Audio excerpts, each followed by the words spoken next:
last 10 years, so much has happened that often people say to me, nothing has changed since I've come out. No other players or very few players have come out. I said, that's correct.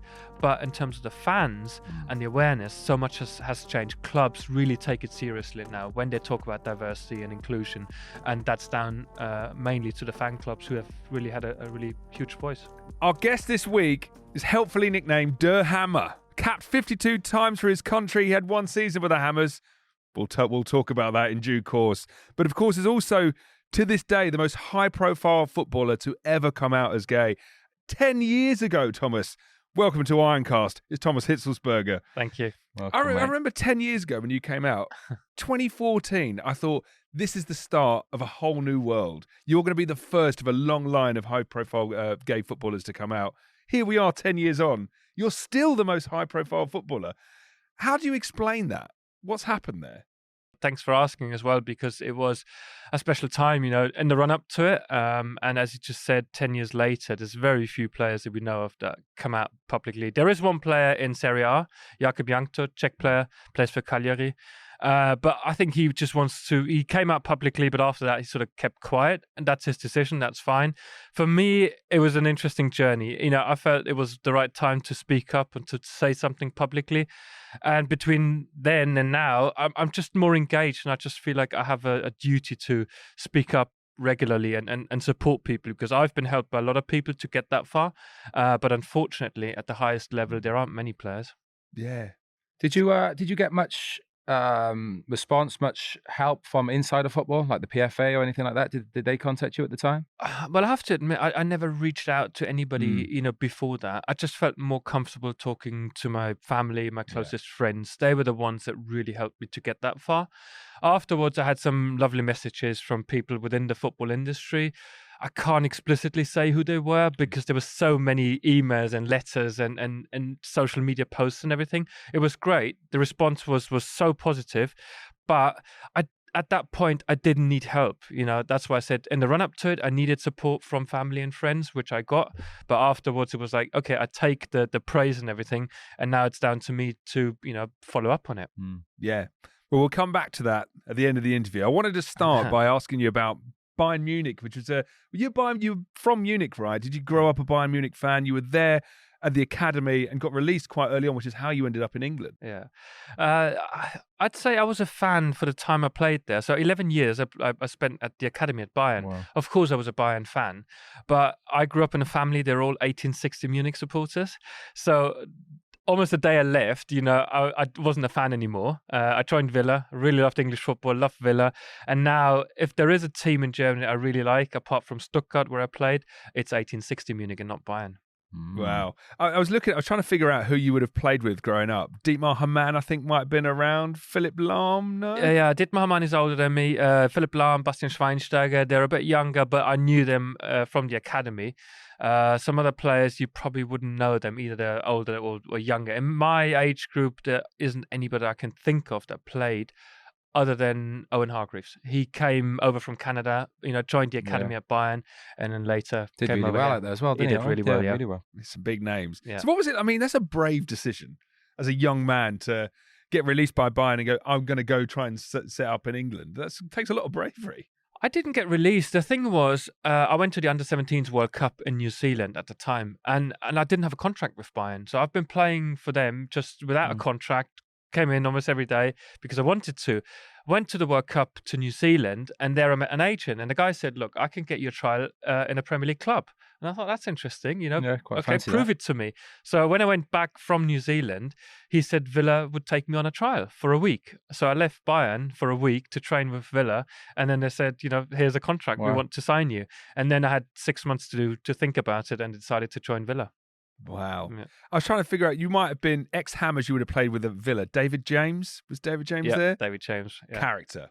There were a lot of characters. Seriously, that first season, you're young, you come from abroad and you come in. David Shinola signed that season. Yeah. David James was there. Gareth Barry was still young, of course.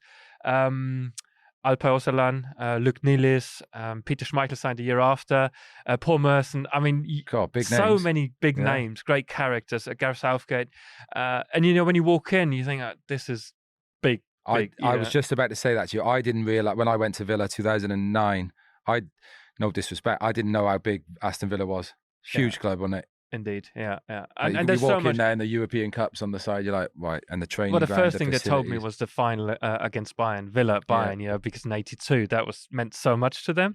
And of course, you only realise how big the club is when you actually live there. Because I came from Bayern, which is also, not a small club, and it was phenomenal just to see these characters. Dion Dublin's another one where you think these guys are really, grown up men and they love football. They give you a tough time in training, but at the same time they're really decent characters. Yeah. And did you learn a lot in those early days playing with the older boys? Yeah. I had huge respect. You're in training, and of course I wanted to get into the first team, but they didn't just let me walk into the first team and say, here's your place. You had to fight for it.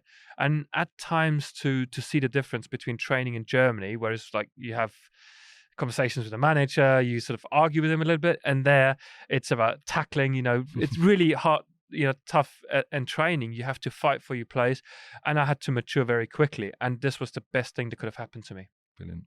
Graham Taylor was the man, which feels weird to me because Graham Taylor, I always think, is a different era, like more really early 90s, but he's the man who kind of takes you out the reserves and gives you the chance.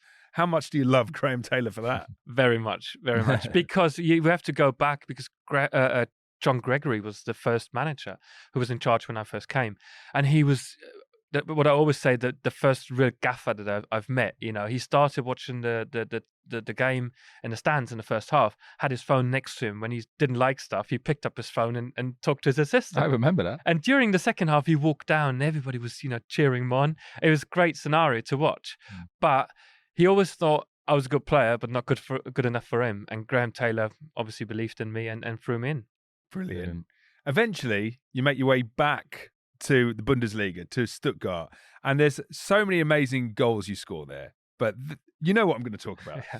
Thomas wins the league for Stuttgart on the last game of the season with a volley from a corner. That is one of the greatest goals I've ever seen. And given what it means to Stuttgart and what that achievement, you must never have to buy a drink in Stuttgart ever again. I don't think you ever scored a bad goal, though, did you? Every goal, like when I was playing against Thomas and seeing him play, every goal was a worldie, wasn't it? You're almost right. Yeah. I didn't do any tap-ins. No tap-ins. No. That was great because I had such a great time in England. I didn't really want to leave Villa. 5 years, up in Birmingham. I made a lot of friends and I enjoyed it. But then I thought with Villa, it's probably not likely that we're going to win the league or even the cup. It was tough. So Stuttgart was for me the next step up. And they're a big team, just like Villa, like West Ham and some other teams, but they've been underachieving. And I signed with them. And the 4.5 years I spent at Stuttgart have been brilliant. We played European football, Champions League, and we won the league. And that season just stands out in my whole career. As you said, you're always dreaming about winning stuff. And then on the final day at home, you score, such a goal. It doesn't get any better than that. And I still have to buy drinks in Stuttgart, but a lot of people like me there. People in this country have always gone about Paul Scholes' volley from a corner, which I think was against Villa, actually. But Thomas, your goal. It's incredible. I urge everyone who's listening to this, you've got to hunt it out. I'm going to be honest here, I don't think I've seen the goal. Is it straight volley from the corner? Yeah, exactly. So you're further out than Paul Scholes is. You hit it 20 yards, 20 yards, and the guy, it's great delivery as well. It's all right talking about me scoring that goal, but the guy who delivers it, Pavel Pardo, a Mexican international, we practice it in training. And that's actually was planned? It was planned, yeah. No way. Now, before I scored that goal, we had exactly the same situation. Corner, I had the chance to hit it, and somebody, deflected it. And then, like 10 minutes later, same situation, the ball goes in, and I just went mental. It's very polite to mention the player taking the corner, but we can all take a corner to a certain level. It's all about the strike, surely. Yeah. So your nickname Der Hammer, that I read that's come from the fact you had an incredibly hard shot. Is that accurate? It is accurate. Have you always had that ability then? I've had it, yeah. I did have it. So what I did when I was a kid, you immediately notice it. That's my special ability, so to speak. So I kept on banging the ball against the wall, and when I didn't have anybody to play with, I just played with myself against the wall, and that was something I had, and people noticed it. And when you have that ability, I think that separates you from the rest. You've got to make the most of it. So I tried to take long distance shots, and it worked out for me. Yeah, and with a nickname like Der Hammer, it's inevitable that you should move to West Ham. Absolutely, yeah. So let's talk about summer of 2010. How does the move come about? Who sells you on West Ham? Well, this is probably a sad bit of my career. I should go back to Lazio, because that was the club I played for before I came to West Ham, and that was the lowest point of my career. 5 months at Lazio. I signed January 2010. Was about to go to the World Cup with Germany, and it didn't happen. So those 5 months were horrible for me. So I even thought about walking away from football. It was that bad. And then just everything. Injury or just not playing well? I wasn't really injured, not physically, but mentally was tough. Okay, yeah. So, the manager that signed me got sacked after the first game I played there. The new manager wasn't interested at all. So I was stuck there and hardly anybody to talk to. And it's not their fault. I just was at the wrong place at the wrong time. And then I didn't make it to the World Cup in South Africa. So I had a really low spell. And then my agent phoned me up and said, West Ham's interested. And I thought, that can't be true, because that's sort of the only club. And going back into the Premier League and life in London, of course I can mention that. The whole package, I think this is a restart for me. I want to go there. I want to prove a point that Lazio, leave it behind me. And I was so looking forward to it. I was like, that's the club I wanted to hear from. And we made it happen. Brilliant. And then you get injured. Yeah. So how does it happen? Because you sign in the summer. You don't actually make your debut till February 2011, well into the season, obviously. And by then, there's a crisis. Yeah. But winding back to the summer, how does that injury take place? I started pre-season, and funny enough, we went to Germany, close to where I grew up in Chiemsee. And I had such a great pre-season. I loved every day training with the lads. The games we played, it felt like, as I said before, a restart for me. I can't wait for the season to start. And then I got called up for the German national team. We had a pre-season friendly after the World Cup. Jogi Löw thought, okay, I'll bring Thomas in, show him that he's still part of the squad. Plans, yeah. I was the captain that game, so we played in Copenhagen. I had to come off after 60 minutes or so, and that's when I ruptured my tendon. And it wasn't clear at the beginning, but in the end, I was out for 6 months, and it was horrible. It really was. So it was a Germany game? It was a Germany game. My last international game, yeah. Oh, the last game as well? It was the last game, yeah. Wow. And so that was, at the time when it happened, it wasn't clear how severe the injury was. So at first, I was told 6 to 8 weeks, and then I tried to come back. Same happened again. Yeah. So in total, I was out for 6 months, and I was devastated, yeah. Was that a tough period for you? Obviously a new club, but such a long-term injury. It was tough because, as I said, Lazio was just behind me. I came here, arrived here, so I was buzzing, I was ready to go, and then you get pulled back again and say you're out for a long time. And that I had so much time to really think and reflect, and that when a lot of things in my life changed, sort of the personal story came into it, and I had to realize, okay, I got to make some changes in my life. But first of all, get fit and hopefully come back and play for West Ham, because I had a 3-year contract at the time, and I wanted to stay for 3 years at least. But that didn't happen either. No, we'll get on to that. Tell me about like the team we had in that year. I don't think on this podcast we've really talked about it that much that particular season, but so many great players like Scott Parker. It's one of our greatest players of the modern era. Did you walk into that dressing room? I can't imagine the thought crossed your mind that this is a team that could end up getting relegated. No, otherwise I would have had a clause in my contract probably, and I didn't have it. So yeah, I totally agree with you. I mean, Scott Parker became player of the season in a season where we got relegated, which is really bizarre. But yeah, he was great. Mark Noble, I didn't know much about him at first, but he's one of those, I would say, unsung heroes. Yeah. He's a legend, which is obviously bigger.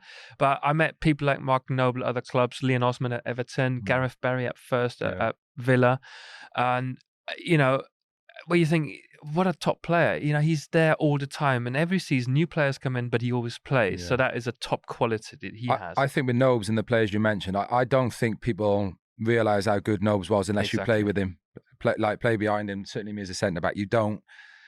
He gets obviously recognition from West Ham fans, but playing for England is obviously how he didn't play for England. But I think, as Thomas has mentioned there, until you play with Nobes and Gareth Barry at Villa, you don't realise how good these boys are until you're in the team with them. And also what they bring off the pitch as well. Exactly. All big characters, all captains. I think everyone you mentioned, the captains do their talking on the pitch and have a massive influence on the club. Don't always grab the headlines, but as you said, when you 7 out of 10 every week or 8 out of 10, when you play with them, they're so consistent, and that's when you really see the quality of them. Matthew Upson was there, Rob Green, Demba Ba came, Demba Ba, big only Demba. striker. Yeah. I was watching some highlights of the games you featured when you start coming into the team in February. We had a good run of winning some games, actually. And Demba Ba, you forget how good he was. Yeah. And this is the start of his journey in England. What was he like to play with? I really enjoyed it, and we probably come to that Wigan game where he scored 2 goals and I set both of them up. But I knew him from Germany, when he came to Germany at Hoffenheim.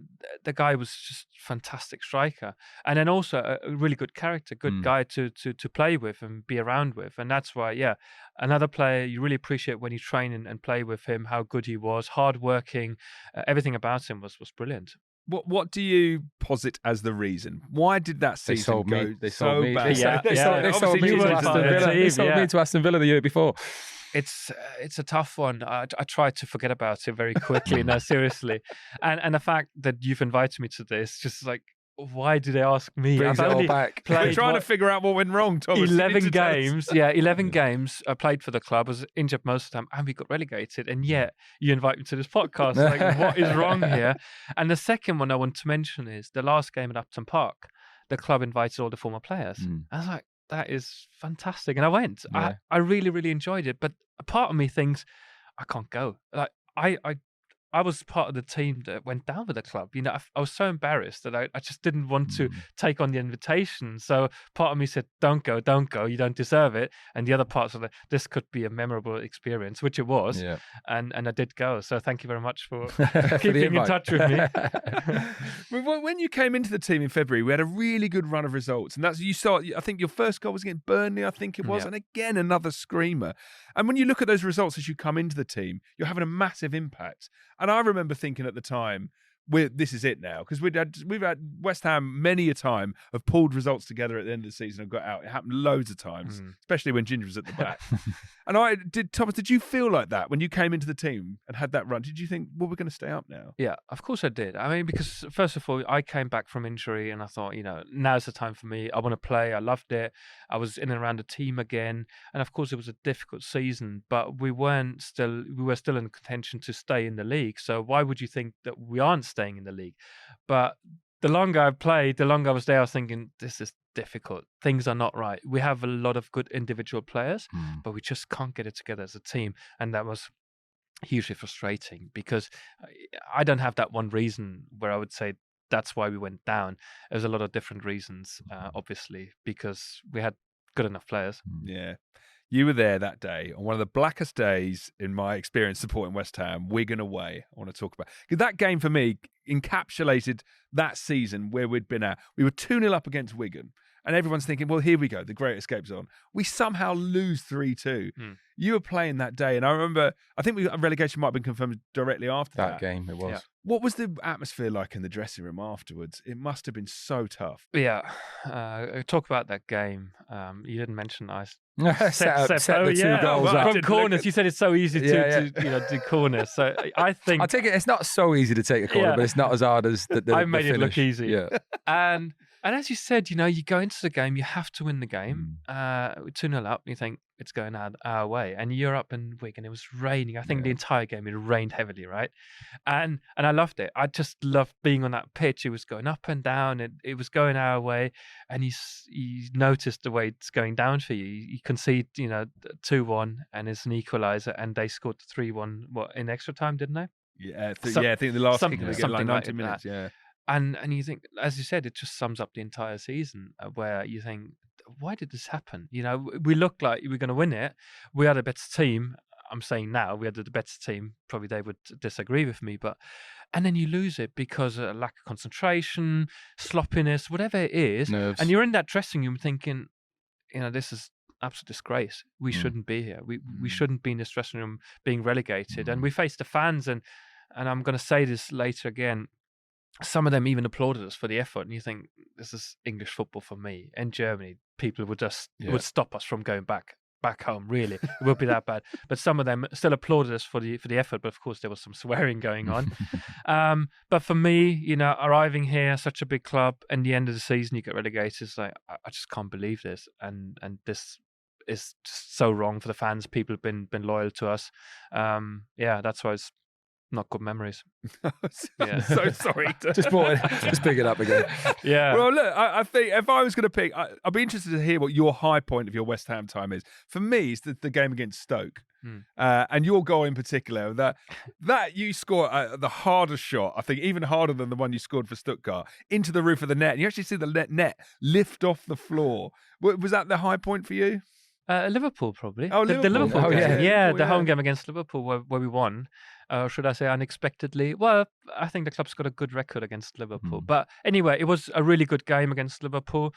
The Stoke one, I remember, I tried to smash the goal, to score and break the crossbar as well. And that's what you could see. And it wasn't anger, but just when you know you're going to score now and you put everything in, that was it. And I was obviously delighted. I scored another one against Blackburn, which was also wasn't enough to win it, but we got a draw. That was just that personal moment. But overall, it was a combination of I'm happy to be back, I'm happy to be here, and at the same time thinking, is that going to be enough for the end of the season? I don't know. Can we talk about Avram Grant that year? We can, go on. yeah. Just no, because we've had loads of ex-players on from that sort of time and spoke about Avram. And do you think, I don't mean this disrespectfully because I don't really know Avram, but do you think with that team we had, if there was maybe, I don't know if stronger or better manager maybe at that time, we would have stayed up with the group of players we had? Well, you've talked to other players. I don't know what they said. I mentioned we had a good group of players, but obviously it's too easy to say it's just a manager. It can't be. No, of course, he can't be the only one. But yeah, we're all part of this, and I think he has to take some of the blame as much as we have to, because sometimes you say if the manager is not doing everything or doing things not the way he should do, then a good group of players would put it right, and we didn't. That's why I said, it would be too easy for me to say it's just him, but we were all responsible. I know I saw Kevin Keane recently. Unfortunately, I didn't speak to him. I saw him from distance. I remember, talking to him as well, and it was just to see his frustration. And he wanted to do as much as he could, but he couldn't really. That was devastating as well, and for everybody involved at the club to look at it thinking we've got to do something. I think we brought in some psychologists. What you do towards the end of the season when things are not going right, try and sort it out. We had with a team, we went away on what's it called, clay pitch and shooting or something, a paintball. We did everything. We tried everything. Brought in the psychologists, and you think, what is it that it takes for this group to really perform? And it just wasn't going to be. Like I said, everybody involved has to take the blame.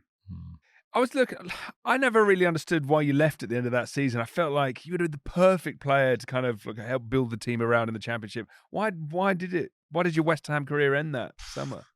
I'm probably allowed to talk about this, about my contract. Well, the club had an option to terminate my contract in case they got relegated or we got relegated, which they did. And I said, I'd like to stay, because I'm happy here. I'm happy to play in a Championship. I'm part of the group that went down, so I'm more than happy to do everything to get back up again. But the club decided to terminate the contract, and that was it. So I thought, okay, you got to reconsider what you're doing, and that was huge frustration. So Sam Allardyce came in. He wanted his own players, which is understandable, and I wasn't part of those plans, and that's why I had to make up my mind and go elsewhere. It was really frustrating because I started to settle in. Even though football wasn't the best, I thought I want to have more years here and sort of hopefully finish my career at West Ham and get promoted and have a good time. But that wasn't going to be. I can't think back to that time. Did anybody else have that in their contract at the time? Terminated it? I can't remember. I don't know, honestly. I know there was a big change, obviously, getting relegated, but I can't. Did you have a training session with Big Sam, or was it before even Big Sam? No, it wasn't even a discussion. It was clear, club, terminated his contract, and then I was out of contract, and I was unemployed. First time in my career where I was just stuck here. I still lived in Shoreditch, and I thought, okay, what's going to happen? I wouldn't choose any club again. Sort of pulled back, thinking, what is my life going to be? I want to be here, but the club doesn't want me to be here. What's next? And it was tough. So How old was you at this point, Thomas? How old? How old was you then? Do you remember? I was 29, I think. Oh, so fine. Yeah. Right. Yeah. But my frustration grew, and I thought, do I still want to be in this? I've just found the club where I wanted to be for a long time, but it isn't going to be. And then I had an offer from Wolfsburg, and it was a really lucrative offer. And I thought, try it again. But at the time, I should have already admitted to myself I should stop playing football because I was too many issues, too many injuries. With that big injury happened during my time here at West Ham. It was just the beginning of many injuries, and yeah. Well, I mean, you're one of the few footballers, I would say, who has a really interesting career after you finish playing. What can we talk about? You own L'Escargot, the restaurant in Soho, one of the most oldest and famous French restaurants in the centre of London. You went on to become CEO of Stuttgart. Let's start with the French restaurant. Well, thanks. How does that happen? Well, that started 10 years ago. I went in for the first time, and I really loved it. There was something, sometimes, you go into restaurants or places in general, and you think, there is something about this that I really enjoy. I can't put my finger on it, but I really love it. So I kept going back, and every time I went back, I was like, I still love it. Got to know the management, and then when COVID hit, people reached out to me and said, look, would you be interested in kind of being involved in the restaurant? And I thought, I had time. I just left Stuttgart. Would I want to do that? And I thought, yeah, why not? Sort of becoming an entrepreneur. Can I really run a business? And because I learned a lot of stuff at Stuttgart in my role as a CEO and other different roles. So I thought that's the next step up. In this industry, I love food. I love being here in London. Can I run such a big institution? It's already a big brand. So what can I do to keep it going? So I was tempted to just do it and said, how good can I be in this industry? And here I am, and I love it. It's hard work, but I really enjoy it. I wonder if you're gonna get a few West Ham fans off the back I hope of this. So, yeah, all come in. That's the plan, yeah. We have, I know, there are some West Ham fans that's been there in the past, and I just love telling people, and I love the buzz around it when it's full up, But I've been there on days when it wasn't really busy, and that I want to avoid in the future going forward. So I have to think about constantly, how can we get people in? How can we make it interesting? Food is top notch. Service is great. Selling it well, mate. Yeah. I'll come in. Do you into that? I know it might be a bit of a funny question. Do you take anything from your time in football into how you run a restaurant, how you deal with staff, I suppose, and stuff like that? I'd say, yeah. If you have enough time, I go back again. Because what had a big impact on me was last year, Nobes and I, we both went to Boston Harvard Business School. I don't know whether you told you this did it together. Yeah, we did. We didn't know, but we all applied for it, and there we arrived, and then you get a list of all the people who are participating. There's Mark Noble. I think, is that Mark Noble from West Ham? Anyway, we go into the classroom, and there he was, which was great. So we had 4 days together. We did all those case studies, and those 4 days were just inspirational. The group of people, and how they talk about former athletes. What do they do after their career, and owning businesses nowadays, having a share in the business where you take more responsibility. And this had a huge impact on me. So I thought, rather than just working for a company, why don't have shares in it and own parts of the company? Then I'm responsible. There's no excuses anymore. And this is, of course, it's a different industry, but I just want to run a business where I have no excuses. It's down to me whether it's a success or not. Not entirely, but I have that responsibility, and I really enjoy it. Well, that must have had a big impact on Nobes as well. I know, because he's gone on, and obviously he's still heavily involved with the club, but I think he's got a few businesses and things going on the outside as well. So maybe I should have done it. Yeah. It's definitely worth it. As I said, the group dynamic, people from all around the world, really inspirational guys. Clarence Seedorf was there. Those are only the footballers, but people from Google, Apple, music stars, everything, and that was really inspiring. And tell me about being CEO of Stuttgart. I thought there must have been such an advantage for you, obviously being quite clever, but having been a former footballer and understanding what the mindset of footballers, did having had a career in the game really help you in that role as CEO? I don't really know, because there aren't many CEOs in football that were former players, because it's so difficult to run a business at that size with the amount of members, 70,000 members at the time at Stuttgart, and you're overseeing the whole operation. The revenue is more than 100 million euros a year. So this is a big business, more than 300 staff. And to do that with my background is not easy because I never went to university. You know, I didn't have the time to study all of this. How do you marketing, ticketing, merchandising? So people at the club at the time believed I have the ability to do that. Learn on the job, which was a huge honor for me. So I worked very hard in those 2.5 years, of course, to prove them right. And I've learned so much that I benefit every day I live now. I benefit from that experience. But there were tough moments as well, and I don't think what I learned on the pitch helped me as a CEO, but you have credibility when it comes to football. As CEO, I was also responsible for the first team and everything, so that gave me the credibility. But to learn about marketing, ticketing, and all those sort of things, I had to really dig in deep, and that was great because I enjoy the learning process. And now back at West Ham, looking around, I know you spent a little bit of time at the academy and seeing the work that Kenny Brown's doing. What's your assessment as a former CEO? It's looking great. It's looking really, really good. The position the club's in right now. I mean, last season winning the Conference League, and being 8th now in the table. That first and foremost looks great. But as I said, the people I've met just recently, they're passionate about the club. They really want to drive the club forward. They have great ideas. I really enjoyed it. And as I said to them, when I came to the game against Freiburg, I arrive at the stadium asking them questions like, how many shops do you have around the city? How much do you pay for a beer? And how many shirts do you sell? All those sort of questions. They might be thinking, what are you on about? Why don't you ask about the players? Yeah. But that's just having a different approach and a different perspective. For me, brings me so much. For me, it's more about deciding what do I focus on. But I love football. I really love football. So it's hard to just say I want to be a director of football at one club because there's so many other things in my head that's whirl around that really. You must be not surprised, but happy to see the size of the football club now from when you were playing, and certainly even from when I'm playing in the last couple of years. That obviously winning the Conference League last year has been massive, but the size of the club now, can you see a real change in that? I can, but I also have to admit, as a player, you don't really think about the backroom staff, true. All the other departments. You're sort of so focused on training, on the games. You meet people at Chadwell Heath, as I said, all lovely people. But on a match day, you see the people who are working there, but you don't really engage with them. You don't have sort of the imagination. How big is this club really?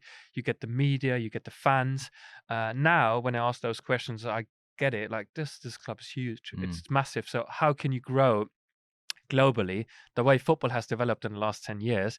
West Ham needs to think, who do we work with? Other clubs around the world? How do we, expand our fan base globally? Those are all the questions. And yeah, my impression was the club is huge. You sound like a CEO now. Yeah.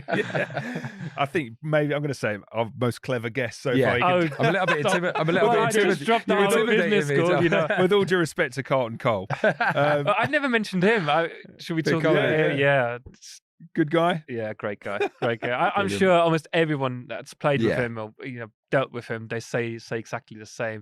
He lightens the dressing room up. He can't really say anything bad about him. He's such a great character, always positive. That's what you need. You really do, and I really like him. Always positive, but always late.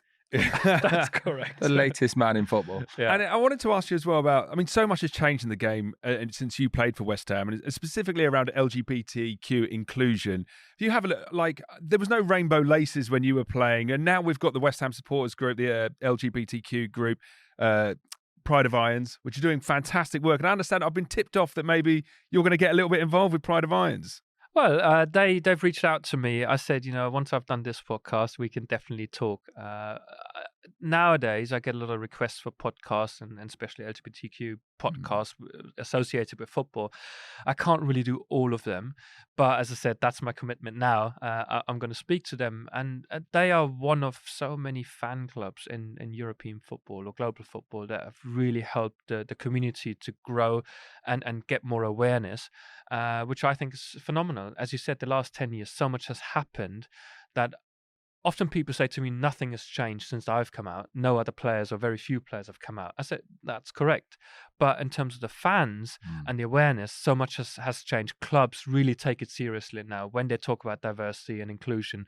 And that's down mainly to the fan clubs who have really had a really huge voice. Have you been in contact with like the PFA maybe? I was trying to have an influence on it, as in football, players and staff members and stuff like that? Would you be interested in talking to people? I'm working with the German FA, so I'm an ambassador for diversity with the German FA. I have spoken with the English PFA, and I'm trying to do as much as I can, but also find a balance. That's sometimes because the more you do, the more requests you get, and finding that balance for me is a tough one, because I still want to be a voice for the community. I want to be an advocate, and I want to be there, but not every day, because otherwise I'd just become just that, and that for me wouldn't be enough. Yeah. I mean, you've got quite a diverse portfolio. I wanted to ask you about this summer coming. Germany hosting a European tournament. You were in a Germany squad in 2006 that hosted a World Cup, so you know what it means for your home nation, Germany, to host the tournament. How much are you looking forward to next summer? Are Germany going to win it? But more importantly, are England going to win it? Of course, is this the year for England objectively? Well, all those years I've lived and played in England, I thought, every time a big tournament came up, England's going to win it. They were so optimistic about it, and then every time they played, and then it was over after the group stages or early on, you think, they just talk a good game. And with Germany, it was different. But now Germans are really concerned that this is not going to be a big success. The team's not performing. The new manager, Julian Nagelsmann, hasn't really found a way to make it work. And people are nervous. In Germany, they are nervous. Oh, really? On the one hand, they're excited. We are excited to host another big event. I'm looking forward to the whole event, but you want your own team to do well. So everybody wants to replicate that 2006 World Cup, and it's really difficult to replicate it. You always find a way in tournaments, though, don't you, Germany? We do, and I hope it's going to happen again, because all the fans, they need the team to do well. Otherwise, it's going to be a disaster, in terms of the atmosphere. But I've already bought 4 tickets, 2 for the opening game, 2 for the final. I've done that. Oh, there you go. Confident. So I've secured them, yeah. Well, Thomas, thank you for joining us. Look, there's some high points in there. Let's not deny that goal against Stoke. We'll all remember that. But thank you so much for joining us. Thank you, and thank you for listening. We'll see you next time on Ironcast. Until then, come on, you Irons.